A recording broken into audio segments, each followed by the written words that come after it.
Hey Gorgies and Gents, welcome back to the channel. This is part 2 of the Black Women in Corporate South Africa. We have been discussing the intricacies of being a Black woman in corporate South Africa, or generally in corporate as a woman of color, and I'm joined by the PR phenomena.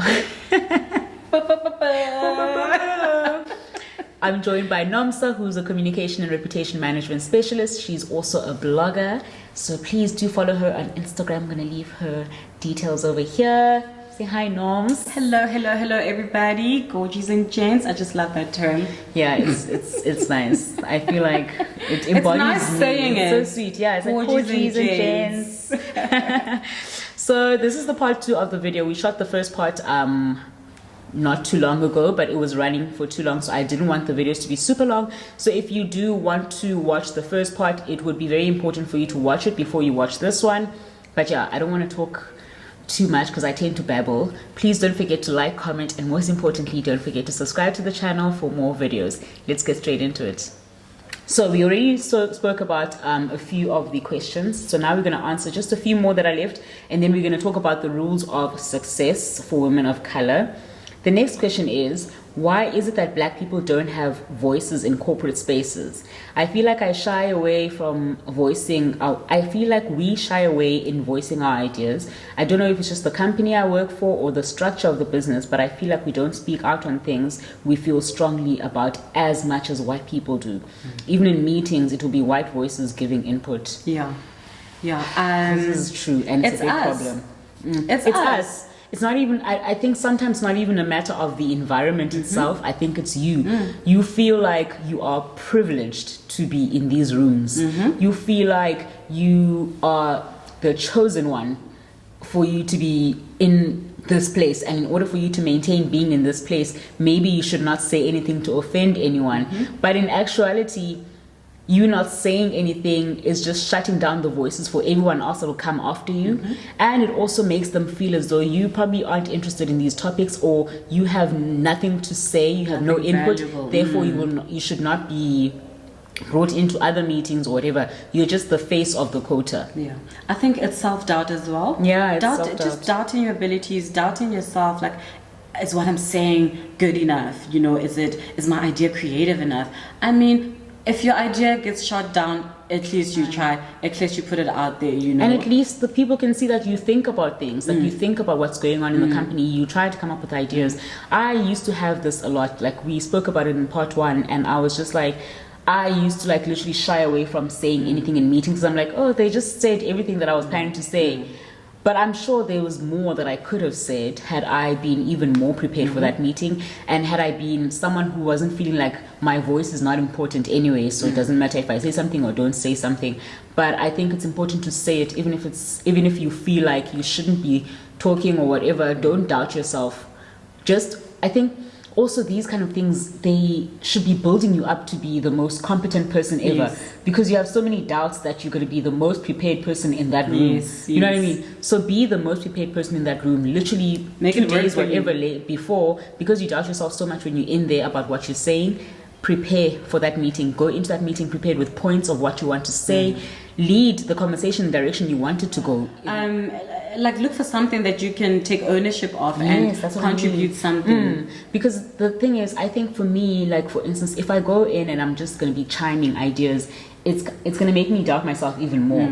But if I go in there feeling like I'm going to take ownership of writing things on the board and basically directing everyone in terms of, guys, so can you please have some focus? Like, I think we should do it this way. If I do that, it makes me feel involved, and I gain more confidence by being up there. And now the ideas I come up with also are going to be, I'm going to feel free to voice out my ideas as we go along. Instead of when you're sitting there and you're just thinking, and then someone else says something you were thinking, then you're just going to keep quiet further. And then you're going to keep quiet the whole meeting.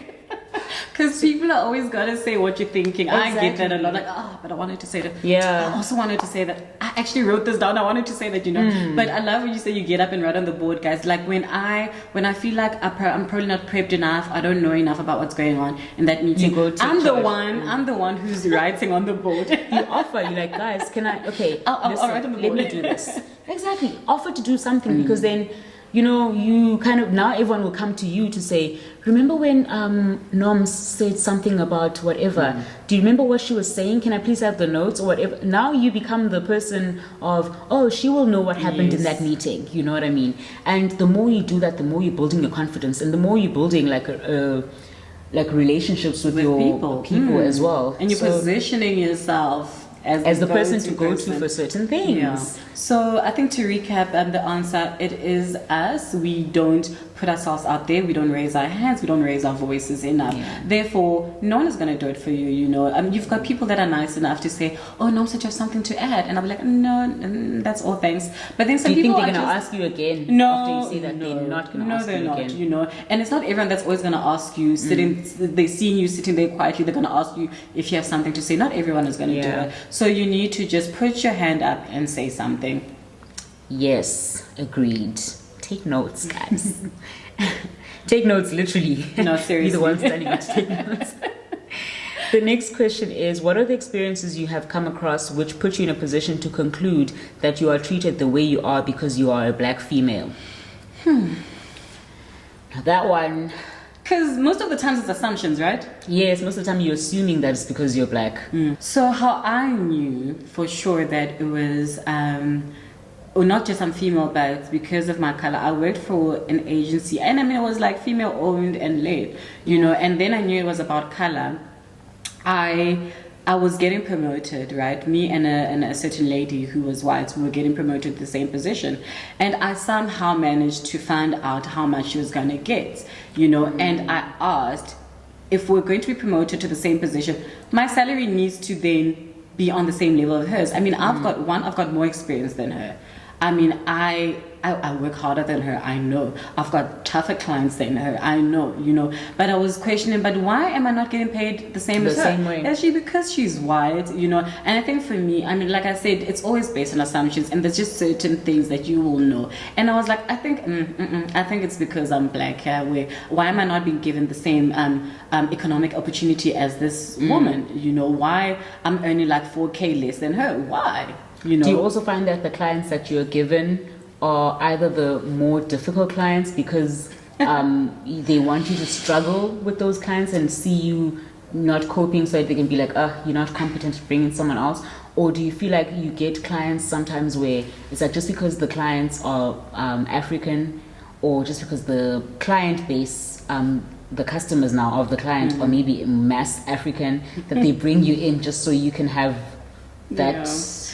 connection? No, I'm laughing because that's exactly it. What you say, that sometimes, like where I've worked like years ago, I've literally been put on clients because I'm like, no, but you're black, you'll be able to talk to them. Like, no, but you're a black female, you'll be able to talk to them, you know. And I remember there was once a male client that I worked with, and I was put on that team. They were like, no, he likes beautiful women, and so I think you'll do well. And I was like, because I'm a beautiful black, he likes pretty black women, and you'll do well. And I was like, just because I'm black, I'm a woman, and I'm beautiful, now I'm eligible to be on this team, you know. And not because of what I bring to the table, my work, and my you know, the valuable stuff that I bring, you know, in terms of my work. So I've had that quite a lot, like, because I've been put on a team because of that. Like, no, because you're black, the client is black, you guys will be able to, you know, hit it off. And most of the times when it's like that, that big clashes and it's just not working out, you know. I've worked at a company where we were told not to speak our language, guys. Imagine. Are you kidding me? In this democracy, they were like, you're not allowed to speak that language here.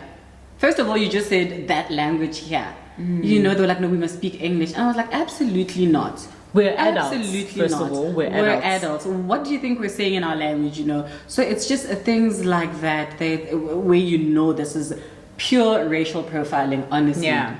So to answer that question, I think all of these things that we're saying, it's because we're black females or whatever, it's based solely on like certain nuances and not necessarily assumptions sometimes, but things that you feel when you're around certain people in the office, or things that happen while you are at the office. So yeah, it's certain nuances that lead you to that conclusion. And knowing that other women in other offices who are also women of color are going through the same thing that you are going through makes you also feel like maybe it's because I'm a woman of color. So let's get into the next question. That is, in 2020, is being a black female still a disadvantage, or are we still stuck in the mindset of how things used to be, that we have noticed the change? I'm guessing she means that we have not noticed the change. So I think we have noticed the change. I, for one, have noticed the change. I don't think we're still stuck in the black female part of things. But the thing is, it's not necessarily a matter of being stuck. We're just vocalizing it a bit more because we realize that there is a bias there, and we're just speaking out on it more to create opportunities for other black women when they come into those workplaces, that they know that there's some kind of change that's happening, and to make sure employers and other people are aware that we know these kind of things are happening and we are here to change them. So I think that's more why the conversation is like fueled up and something like a talkable topic right now everywhere, because everyone wants to put it out there so much so that we are aware of it. People are educated on it. People know how to go about it. Like, because I feel like sometimes when you in meetings, it's almost like the person doesn't know how to start a conversation with you because they so cautious of, I don't want to say this because I might offend her. I don't want to say this because I might offend her. You know what I mean? And even that just makes you feel awkward, because it makes you feel like, Jeebus, is not like it's not that deep. It's really not that deep. It's just, I think there definitely is a change. There's more opportunities. Yes. It really is an advantage to be a black female, in this day and age. But also, like I think what we've been saying is that we're not standing up enough. We're not raising our hands enough. We're not raising our voices enough. We need to take the opportunities are there. We just need to grab those opportunities. We need to upskill ourselves. We need to take charge, basically. So I feel like the opportunities are there. I mean, we've got female CEOs now. We've got women on boards. You see, I think also what she's trying to get to is the fact that, like, I also hate the whole thing where they say, the first female CEO. It shouldn't be that anymore. Honestly. It should be a surprise. The CEO, the new CEO of whatever has been announced or whatever. It shouldn't always be like, female engineers. No, because I feel like it's like a shock factor. Like, we're still getting shocked that females are engineers and females are CEOs. So I think the whole thing of like saying the black woman thing all the time is to also get that into people's heads, so that we can stop celebrating first and first and first, and it can just seem like a normal hiring or normal advancement of someone who just happens to be female. I agree. And then the last question is, what is your solution to change the black female struggle narrative? The solution is what we're going to be getting into right now. So I went onto Ellevatenetwork.com and I found some useful tips which they called the rules of success for women of color. And we're going to be discussing some of these rules of success and see if we feel like these fit in with what we have been saying in these videos, and how we can actually like basically have a solution to change this terrible narrative. So the first rule of success that we saw on Elevate Network is that you need to stop being afraid of yourself. Authenticity is still the best way to change the dialogue about women of color at work. The more we hide behind our corporate masks, the less we can bring focus to the actual issues faced by women of color at work. So we need to be ourselves, because the thing is, I think when we go to these offices or our workplaces, because we know that like, I can't be my full self at work, otherwise people think that I'm just another angry black woman, I'm just another loud black woman, or I'm not just, you know what I mean? And then the more you put on a mask and you cover stuff, the more when I come into that work environment, I feel like, I can't be myself, because now there's going to be so many prejudices against me just because I'm being myself. So we need to start being ourselves more. Like, don't be afraid to be yourself from the get-go in any office environment. People must get used to the fact that we are either, I can be a black woman who's loud, I can also be a Caucasian woman who's loud. Exactly. You know what I mean? Why do I have to filter myself just because I'm black and I feel like if I say something, it'll be sound too aggressive or be too angry or just too excited? Oh, she's too slay queenie. You know what I mean? She's too much. She's a bit too much, hey? Yeah, I think authenticity is very key, because again, that's what sets you apart. Nobody can be you. You know, nobody can be you, and that's your power. I think we see those quotes around a lot all the time, but it really is true. Nobody can be you, and that's what sets you apart. You know, that's how you brand yourself. That's how you position yourself. You know, just by being yourself. Like with me, I'm a very calm person, even in under pressure, even in a stressful environment. And I've worked with people where they're like, "You're too calm. We need to go." And I'm like, that's not who I am. And because of that, now I'm labeled, "Oh my gosh, you need to work with Nomsa because under pressure she's just calm. When shit has the fan, she is calm." And because I keep true to who I am, you know, that's now become part of my brand. That, you know, I can thrive under and you don't pressure. have to fake it. You don't have even to have to fake fake it. it. You don't have to make as though you're someone else. Exactly. You're just who you are, and people will accept you the way that you are, and it paves the way for the women that are coming after you to know that when I get into this environment, I can be myself fully and still be appreciated, and my work be of the highest standard at this workplace. Exactly. So the second rule to being successful in the workplace as a woman of color is get used to being uncomfortable. Being a woman of color at workplaces rhymes with basically being uncomfortable. Not only are there few other women of color in the room, but our lack of representation can also make it challenging for others to understand the struggles we may face. So you need to get used to being uncomfortable, because sometimes uncomfortable situations actually build you up to be the most competent person in the room, the most prepared person in the room, the most reliable person in the room. You know what I mean? So get used to being uncomfortable. It's always going to be uncomfortable when you start, but at the end of the day, you're going to reap a lot of fruits from that. I love this too, because I mean, being uncomfortable, you feel stretched, you feel the burn, you feel the pinch, but how else are you gonna grow? You know, like you said, that's how you're gonna be a step ahead of everyone, because you're the most prepared. Like you said, I think literally exactly what you say, that being uncomfortable is make it your friend. I think I would love to see a place where, when they know that a black woman is coming into this position, they've got high expectations. Because that's the precedence that we've set as black women. Like, sure, she's creative, she's strategic, you know, she's productive, she's awesome, you know. I think that's how we need to leave. That's how we need to leave our mark for other women. You know, those are the channels that we need to open. I hate that we have to try that hard, because it should just be a matter of, she's such an expert. Exactly. Not that, like, if we hire a black woman, we know she's going to come in here and, like, soar and make us all, like, work harder. We know she's going to be so excellent. It should just be a matter of, oh, she's got the expertise. Great. She's bringing so much Bring her in. So number 3 is challenge yourself to speak up. I think we've said this so many times. Hey, I need to like drill this into my head as well. Speaking up as a woman of color at work can be like a double-edged sword, to be quite honest. On one hand, you're labeled as too assertive or angry or whatever it is. On the other hand, if you're not raising your hand or raising your voice, you seem like you're incompetent or just disinterested. So it really is a double-edged sword. Like, what do you do? Damned if you do, damned if you don't. I say do might it. as well do. Might as well do. And the thing is, you know, the nice thing about it is that if, like, it relates to the previous tip as well, the one that says be authentic. Because if you're authentic and you're someone who just speaks up a lot, then speak up. Be you, speak up. Help the other black woman in the room to see that it's okay if you speak up. Doesn't matter if you're branded as angry or whatever, but if you have an opinion, speak out. Up.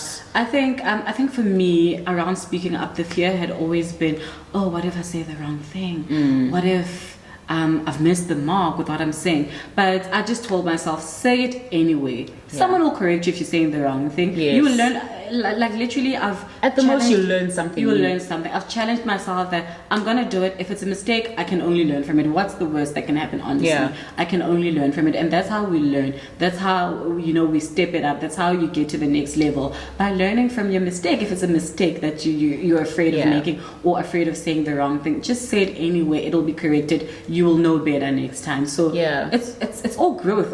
It's just you learn from it basically, and you just become a better person. True. So even if you're someone who doesn't normally speak out, guys, I just say speak up.